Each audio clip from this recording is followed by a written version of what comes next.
Hi, Chris Chopic, evolutiongreen.com. And my question, I want to take this a little further, and is have we really taken the electric vehicle out of the context of our car vernacular and what people are used to buying and really explored where we can take this? And so I think of something like a Yabba Dabba Doo mobile that allows me to use my body as well as and lighten the load necessarily of all of the resource intensity and energy that's required to create the vehicle.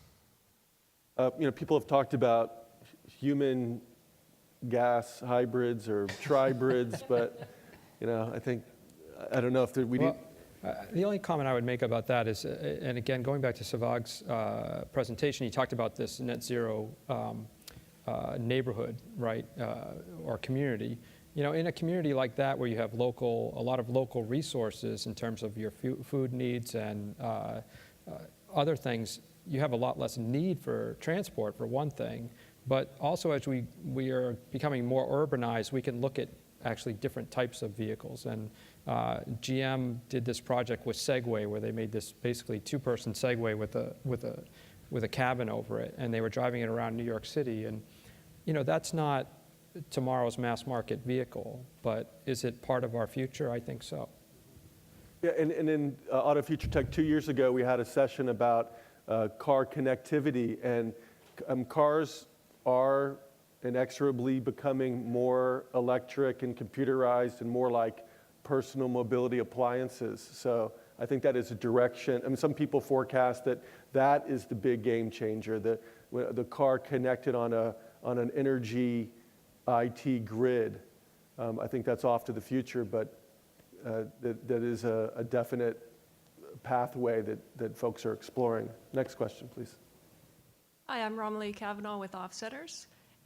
We've heard from the panel that definitely from a greenhouse gas point of view, hybrid cars and electric cars are much more beneficial than a conventional car.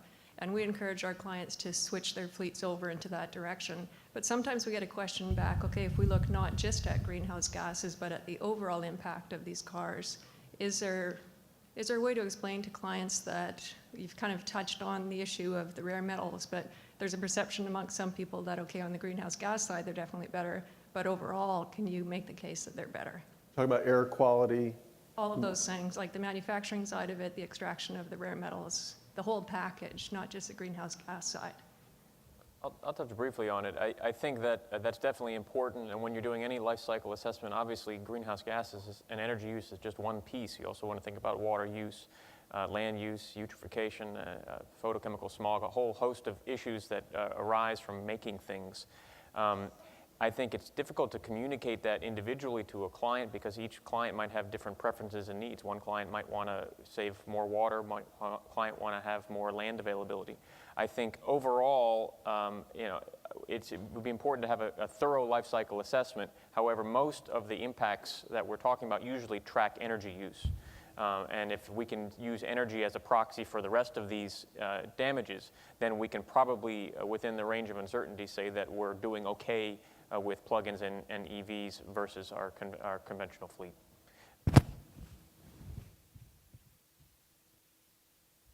I'm Luke Westphal from Hatch. I had two quick questions. One, it looks like if we're talking about the type of shift in the fleet of the magnitude that you're talking about, it seems like the electricity system is going to be faced with having to clean up the grid, but also having to increase capacity. So I'd like you guys to comment, if possible, on the challenges that they would face for that. My next question is about rare earths, and I'm wondering, considering the small reserves for rare earths, is there enough rare earths available to be able to meet the demand for electric vehicles? Thanks. Let's start with the rare earth question for David. I would say yes, there are enough rare earths available. As demand goes up, of course, price follows, which means we can start exploiting lower value resources. It's often said that the rare earths aren't rare. Mother Nature doesn't put them together in mineable quantities. That's what makes them difficult.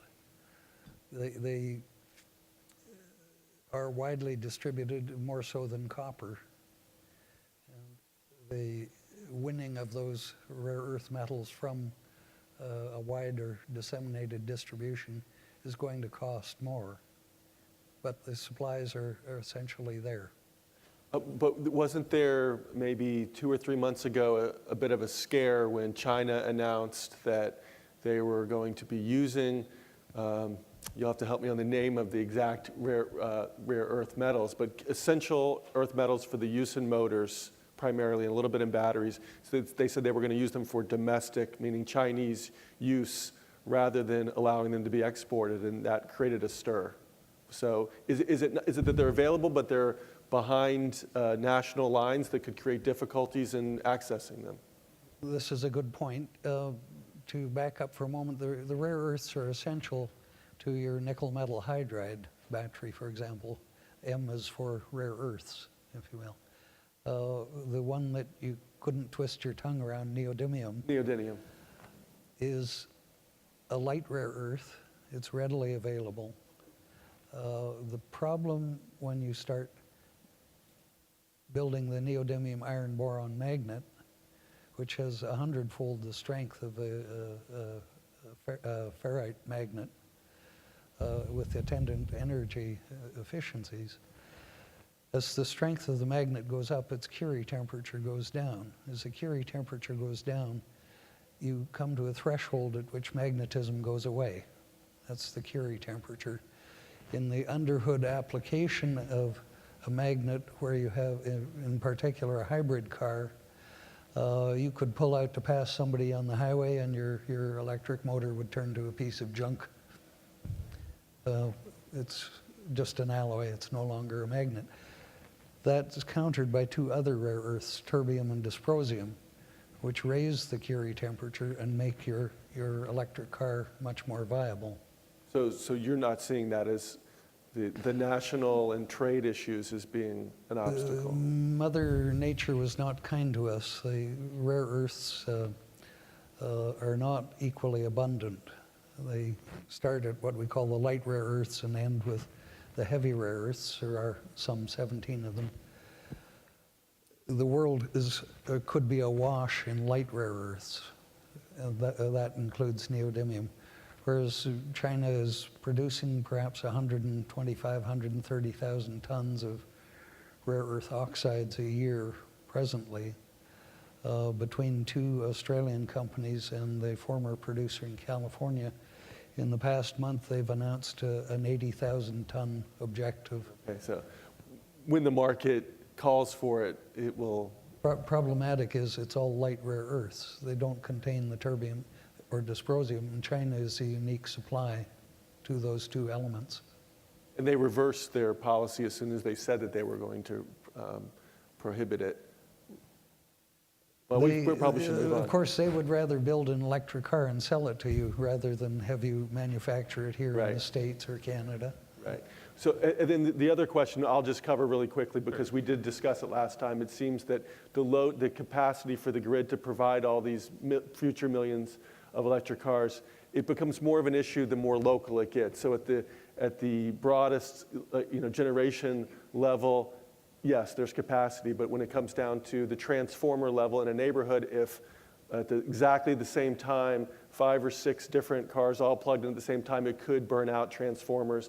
That's one of the key strategies that the utility companies are following and trying to figure out, okay, can we predict how many plug-in car owners there will be in a certain postal code based on conventional hybrid adoption, and do we need to start bringing those transformers up to capacity to handle that extra load? So it's identified as a problem at the local level, not at the broad level, and it's being addressed in due course. Before I let you go, I'd like a extremely succinct answer, let's say 30 to 45 seconds, about how green plug-in cars are. Are plug-in cars really greener than conventional hybrids or cars that do not plug into the grid? Well, let's go start with Dave and work our way back to me. Very short answer. I would say when you nut it all down, they would be. they will be. When the time comes, we'll deliver the materials to you, and we'll do so in an economical way. Great. Luke? Plug-in vehicles are cleaner than the cars that are on the road today, and they'll become cleaner in the future. 2 thumbs up for particularly for range extension electric vehicles, both for the vehicle as a means of mobility, but also for the synergies that it can produce. So none of us should be in the business of picking winners, especially in a space as diverse as this. However, as I mentioned to Brad yesterday, plug-in and electric have all the attributes of a winner. Right? They have some of the attributes that are robust even under all the uncertainty that we have, in that we know under very low carbon electricity that they can be very, very clean. So it's going to be an exciting decade, and we'll know whether or not we're going to be in the place we want to be within the next few years.